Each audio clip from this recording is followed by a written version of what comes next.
Alors, aujourd'hui, on va parler d'environnement à l'occasion du vote de la Commission européenne sur les perturbateurs endocriniens. Alors, les perturbateurs endocriniens, comme tout le monde, c'est un sujet difficile, compliqué. Je ne suis pas sûr de l'avoir bien compris. J'ai fait mes devoirs, appris mes leçons, comme on dit. J'ai regardé des documentaires sur le sujet. J'ai regardé la définition des perturbateurs endocriniens sur Wikipédia.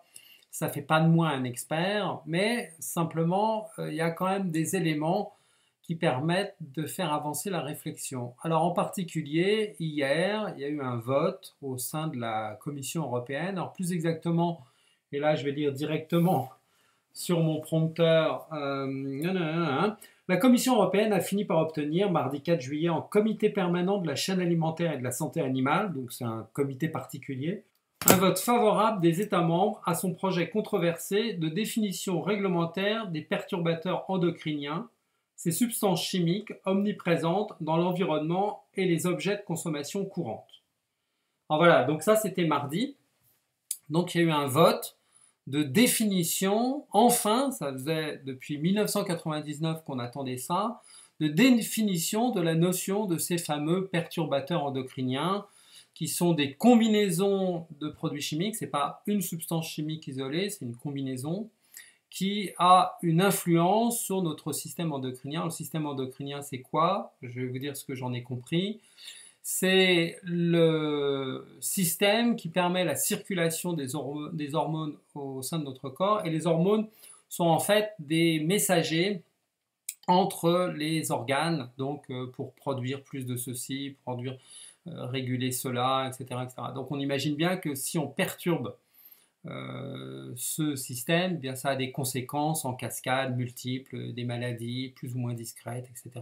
Donc c'est un sujet très sérieux. Alors on n'en est pas encore à interdire les perturbateurs endocriniens, on en est simplement à établir une définition qui permettra éventuellement de les identifier et enfin peut-être de les interdire. Donc c'est vraiment la première étape. Alors, c'est super positif, vous allez me dire, et d'ailleurs notre ministre de l'écologie, Nicolas Hulot, s'est félicité d'une grande avancée, etc., etc. Alors, est-ce qu'il faut être aussi positif et optimiste? Vous me connaissez, la réponse c'est évidemment non. Pourquoi? Tout simplement parce que la Commission européenne a montré à cette occasion, et l'a montré au vu au su de tous, qu'elle n'était pas capable de résister aux pressions des lobbies et en particulier aux pressions du lobby de la chimie. Et là, je reviens aux éléments. Alors ma source là, c'est un article du Monde. Alors je suis pas un grand fan du quotidien Le Monde, mais au moins eux, ils ont mis en avant cet élément que je n'ai pas retrouvé chez les autres. Alors, de même qu'une clause controversée, ajoutée voilà plusieurs mois à la demande expresse de Berlin, donc les Allemands qui sont les grands producteurs de chimie au monde. En contradiction avec les objectifs du texte, elle permet d'empêcher un retrait des pesticides, je cite, conçus spécifiquement pour perturber les systèmes endocriniens des insectes ciblés. Et ce, alors qu'ils sont aussi susceptibles d'atteindre ceux d'autres espèces animales. Cette exemption avait été développée par les fabricants de pesticides les plus menacés par les conséquences d'une réglementation drastique, en particulier les géants allemands BASF et Bayer. BASF et Bayer. Alors Bayer, on connaît un petit peu parce que récemment, ils se sont fait connaître en rachetant Monsanto, encore un grand protecteur de la santé humaine. Et Bayer, c'est également ceux qui fabriquaient les gaz utilisés dans les camps de concentration en Allemagne pendant la Seconde Guerre mondiale. Donc, a priori, des gens bien respectables et tout et tout. BASF, je connais un peu aussi parce que dans une autre vie, j'ai travaillé pour eux, en tant que consultant, et je suis même allé à Ludwigshafen.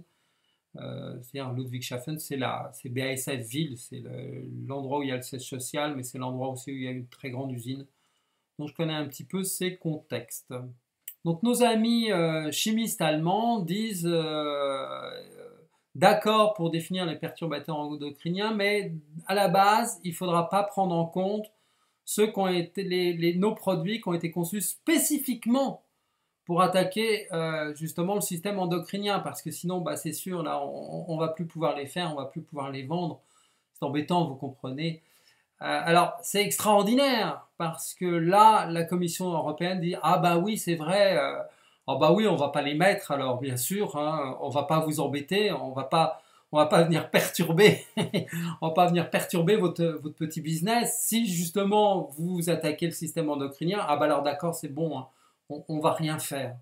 Alors bien sûr, si je joue le rôle de l'avocat du diable, et c'est toujours utile de jouer ce rôle-là, on va dire mais non, t'exagères Alain, c'est pas ça. Et bien sûr, c'est des pesticides qui visent les insectes, donc c'est les systèmes endocriniens, c'est des perturbateurs des systèmes endocriniens des insectes, pas les autres. Et puis vous savez bien, il y a la barrière des espèces, etc. Vous craignez rien, il n'y a rien à craindre, dormez tranquille, braves gens, etc.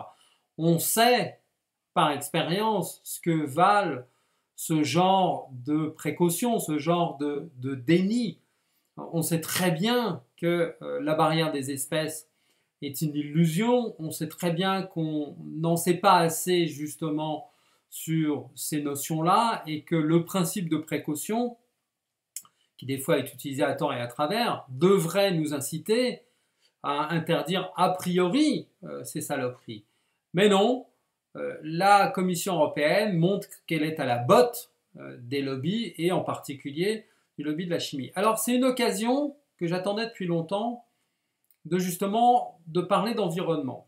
Et alors ça ne vous a pas échappé si vous avez assisté au débat de l'élection présidentielle française entre les deux candidats, que pendant ce débat, ils ont eu le temps, mais ils n'ont pas parlé, pas une seule fois, ils ont mentionné les problèmes environnementaux. C'est pas que les candidats s'en foutent, peut-être d'ailleurs qu'ils s'en fichent, hein. Mais c'est surtout que ça n'intéresse pas assez l'opinion publique pour être inclus dans le débat. C'est bien malheureux, parce qu'aujourd'hui, à chaque fois qu'on parle d'environnement, finalement, on est dans le syndrome de l'arbre qui cache la forêt. On parle tout le temps de la même chose, on parle du réchauffement climatique. Alors, je ne vais pas remettre en cause le réchauffement climatique, ce n'est pas le sujet du jour. Il y aurait matière à être un peu méfiant sur le battage médiatique autour de cette notion, mais ce n'est pas le sujet.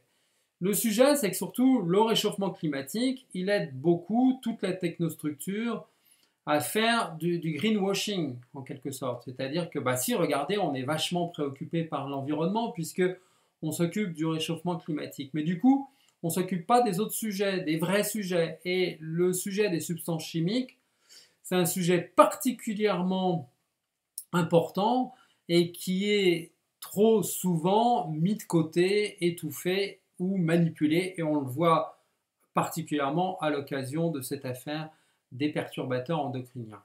Donc il ne faut pas se faire d'illusions. Il ne faut pas se faire d'illusions à chaque fois que on prétend s'occuper de l'environnement. On va utiliser un cache-misère quelconque, on va utiliser le principe de l'arbre qui cache la forêt pour jamais s'attaquer aux vrais problèmes. C'est ça la réalité d'aujourd'hui.